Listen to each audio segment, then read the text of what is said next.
نادي برشلونة سحق اتلتيكو بالباو، وحساب نادي برشلونة ينزل 15. ايش القصة؟ وهل ريال مدريد قادر على تخطي اتلتيكو مدريد بدون كيليان امبابي؟ اولا لا تنسى اللايك والاشتراك حتى يصلك كل جديد، فهذا يفيدك ويفيدنا. برشلونة قدم افضل اداء له في هذا الموسم ويرسل رسالة الى ريال مدريد. اما عن حساب برشلونة فنزل 15 كأس الملك على قميصه.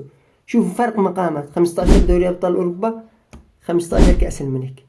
وريال مدريد نعم قادر على تخطي اتلتيكو مدريد بدون كيليان امبابي. ليش يا ابو الرياضة؟ تخطيناه في المواسم الاولى بدون كيليان امبابي، والريال بمن حضر، وارجعوا لي بعد المباراة.